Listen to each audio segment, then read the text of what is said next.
Hello friends, சிம்பிளாகவும் நல்ல டேஸ்ட்டாகவும் இருக்க மாதிரி மட்டன் நுரையீரல் கிரேவி எப்படி செய்யலான்னு பார்த்துடலாமா? இந்த மாதிரி ஒரு டைம் செஞ்சு பாருங்கள். டேஸ்ட் வந்து அட்டகாசமாக இருக்கும். இதுக்கு வந்து ஸ்டவ் ஆன் பண்ணிவிட்டு குக்கர் வச்சுக்கோங்க. 2 ஸ்பூன் ஆயில் சேர்த்துக்கோங்க. ஆயில் சூடான பிறகு பட்டையும் சோம்பும் போட்டு தாளிச்சுக்கோங்க. ரெண்டும் பொரிஞ்ச பிறகு 2 பெரிய வெங்காயம் கட் பண்ணி சேர்த்து நல்லா வந்து வதக்கிடுங்க.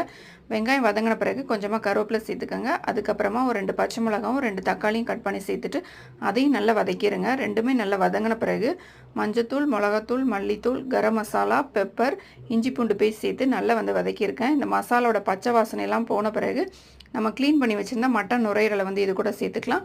நான் இதில் வந்து மஞ்சத்தூளும் உப்பும் போட்டு நல்லா க்ளீன் பண்ணி எடுத்து வச்சுருக்கேன். அதுக்கப்புறமா அதையும் இது கூட சேர்த்து நல்லா மிக்ஸ் பண்ணி விட்டுருங்க. தேவையான உப்பு சேர்த்துக்கங்க. கொஞ்சமாக தண்ணி சேர்த்துட்டு எல்லாமே நல்லா மிக்ஸ் பண்ணிவிட்டு குக்கர் வந்து மூடி போட்டுருங்க. மூடி போட்டுட்டு ஒரு 3 விசில் விட்டுட்டு அதுக்கப்புறமா நல்லா வந்து ஓப்பன் பண்ணி பார்த்தீங்கன்னா நம்மளோட டேஸ்டான மட்டன் நுரையீரல் கிரேவி வந்து ரெடி ஆயிரும். இது இட்லி, தோசை, சாதம் எல்லாத்துக்குமே ரொம்ப நல்லாயிருக்கும். கண்டிப்பாக ட்ரை பண்ணி பாருங்கள். ட்ரை பண்ணிவிட்டு எப்படி இருக்குன்னு சொல்லி மறக்காமல் கமெண்ட்